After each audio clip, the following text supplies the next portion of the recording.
This video is powered by the pros at Pascal Air Plumbing and Electric. Arkansas owned, Arkansas operated. GoPascal.com. Well, the Razorbacks pick up wins 31 and 32 midweek, taking down Texas Tech twice, once in very exciting come-from-behind fashion. And the Razorbacks find themselves ranked number 2 as they head on the road starting tonight at Columbia, South Carolina, to take on the 20th-ranked South Carolina Gamecocks. Former Razorback pitcher Scott Tabor joins us now. It's brought to you by Alumni Hall. Scott, that was an exciting midweek series. Do you remember any time in your career where your team got down 7 runs to battle back and win in the fashion the Razorbacks did on Tuesday night in Game 1 of that midweek stretch? You do know that's over 40 years ago, right?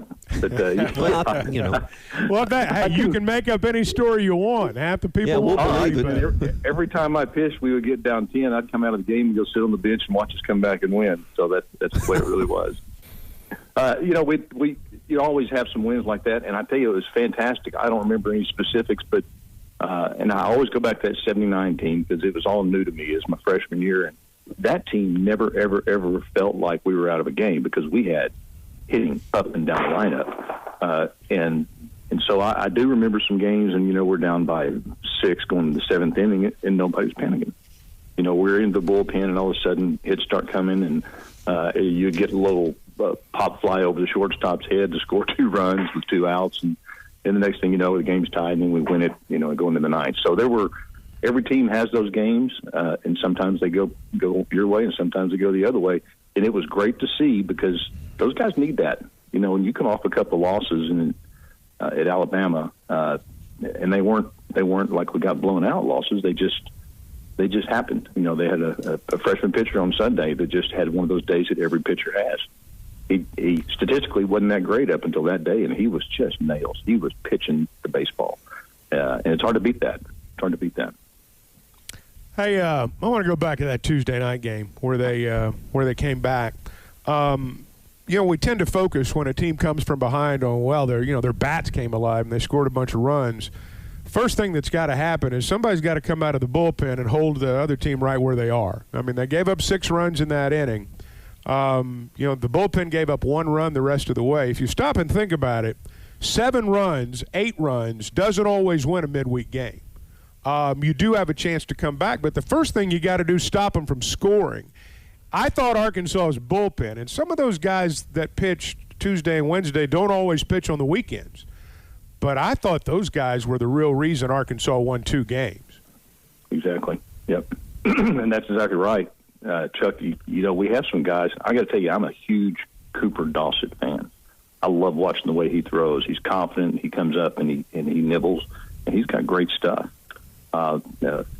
Faraday and Fouch, I think Christian Fouch, I think Fouch has he's been working with a new splitter. And a splitter, he now has an unhittable pitch. When he throws it and he really comes through it, it's unhittable. It just drops off the table. So now he has you can call it a kill pitch. So he has something he can always go to when he needs to get a guy a swing and miss or just a stare at it and wonder kind of pitch. Up and down the bullpen, I'm just looking at names, and there's nobody that you would take off to not travel. You could travel every one of these guys and know they would contribute when they came in the game.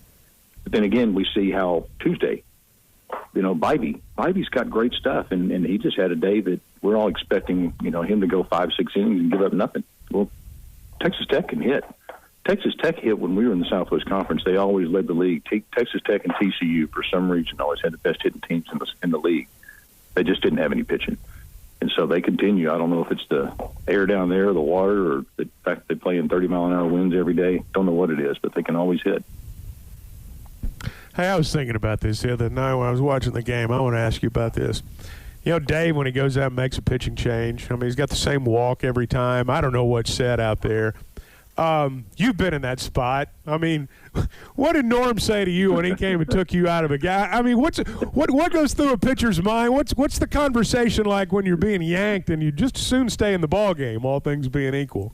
Well, Norm didn't. If Norm came out to the mound, it's because things weren't going great, but you weren't coming out of the game. Our pitching coach came out to take us out of the game. But I do remember an incident down in at Texas Tech, and it was a must-win series, and I was the last guy. I think we were 1-1, and we needed to win that last game. And got near the end of the game, and all of a sudden, our catcher, Ron Reynolds, started calling pitches that just they weren't matching my head. Usually you don't have to shake him off, and all of a sudden I'm shaking him off. And he put it down again, I'm shaking him off. And I go, what's going on? All of a sudden, timeout, the umpire raises his hands, and I'm looking at Ron. Ron comes trotting out there and look over, and here comes Norm.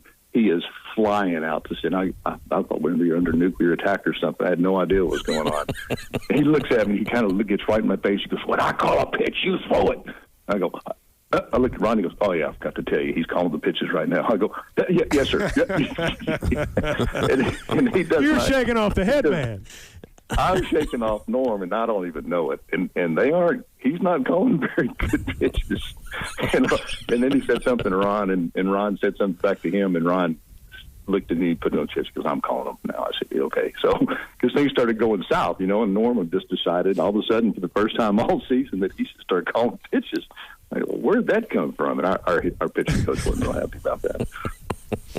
That's funny. Was Howard Hilton your pitching coach? No, Tom Hilton. Correct. Tom Hilton. I'm saying, not Howard. Howard was a pitcher. Yeah, he was a pitcher there. Yeah. I got my Hiltons mixed up. Yeah, Tom was a fantastic coach. We unfortunately lost Tom this year, but he was he was there. His first year was my first year. He came straight from Diamond High School to the Razorbacks, and that just shows where the programs come from. That would never happen now. I would never have made the team now. It's just things have changed, and thank goodness they have. But he was a good pitching coach, real hands-on, and he did a lot for me. Scott Tabor with us, former Razorback here this morning, brought to you by Alumni Hall as we talk about Arkansas and South Carolina. Lefty versus righty tonight, same thing on Saturday.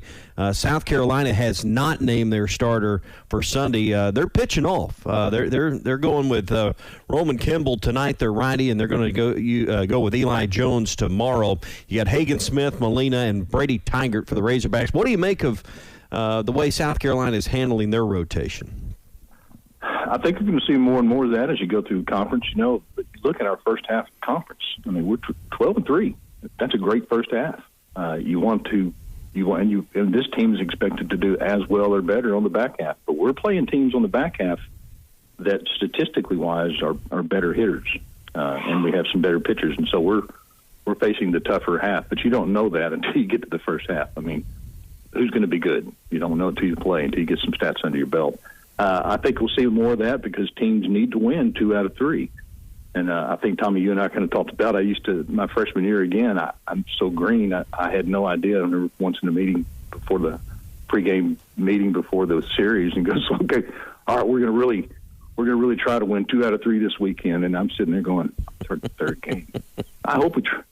I wanted to raise my hand and say, which ones are we going to try to win? I'd like to try to win that Sunday, the second game of this doubleheader on Saturday, if you don't mind. That's the one I like to try to win. But it just always boggles my mind when you're going to try to win 2 out of 3. Heck, as a player, you try to win 3 out of 3. I mean, you go after it all the way through. I just see that happening, and I think Hagen, the only thing they're throwing off is the pitcher. They're not throwing off on the hitters.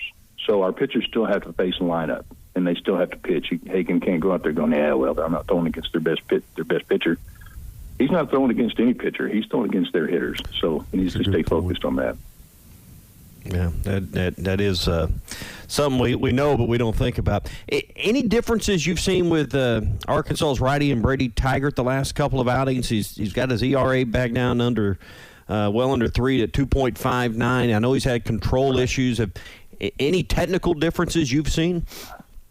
We talked about it before. He's kind of tightened everything up. He doesn't fly open. He doesn't overstride. He doesn't try to throw a pitch that he doesn't have. I think they kind of reined his emotions back in. When you start to struggle a little bit, you have a tendency to try too hard. And I think they probably had to sit down and went through and watched some video and said, this is what you're doing. That happened one time to me in minor leagues, and I never even knew it. Why all of a sudden I was missing this and I was missing that. Showed me a little video, and it was a real simple fix. And so I think that's what's happened. The talent is there, and his mentality. He's got a bulldog mentality, and that keeps him in a lot of games. He knows he can make a pitch when he needs to make a pitch. And of course, you're always trying to make a pitch every pitch, but he can always come back to that, and I think it's showing up. Yeah. Peyton Holtz moved into the lineup kind of on the regular. You got any thoughts about? I've always thought he's a ball player, and when people would say, "Well, how good is Arkansas?" my answer would be, "They're so good, Peyton Holtz can't get in the lineup," which is a compliment to him. They've inserted him in the outfield. Just what differences have you seen with him in the lineup and adding his bat? Well, at this point, you have to get away from who should be your right fielder, who should be your left fielder, who should be. Now it comes down to, you're only as good as your statistics say you are. Look at his numbers. And I think Kendall Diggs is going to be a key on this backside to continue putting Kendall in. Kendall's got to hit because we have some guys that can take his place and can play his spot. Not as well as he does, but at this point, you've got to have your best the best hitters in the lineup. Kendall, I think, has had some shoulder problems from what I heard. I don't know, but whatever he's got, I'd like to see him get that worked out because he's one of the guys they're counting on for, 15, 18 home runs, and he's got the power. He just doesn't have the right now the consistency, striking out more than what we thought he would, and so everything's on expectations and based on past performance. So he's got to pick it up, I think. We got some guys you can't keep out of the lineup. You look at Sousa. John Philip Sousa, wasn't he a composer? He's classical. Anytime you hear that, the guy's he's up there just swinging. He's just smooth. And I think he is an up-and-coming athlete that's going to be hard to keep out of the lineup. Because he plays everywhere. He plays a great third base. BetOnline is your #1 source for all your betting needs. Get the latest odds, lines, and matchup reports for baseball, boxing, golf, and more. BetOnline continues to be the fastest and easiest way to place your wagers, including live betting and your favorite casino and card games available to play right from your phone. Head to the website or use your mobile device to sign up today and get in on the action. Remember to use our promo code BELIEVE, that's BLEAV, for your 50% welcome bonus on your first deposit. Bet online, where the game starts.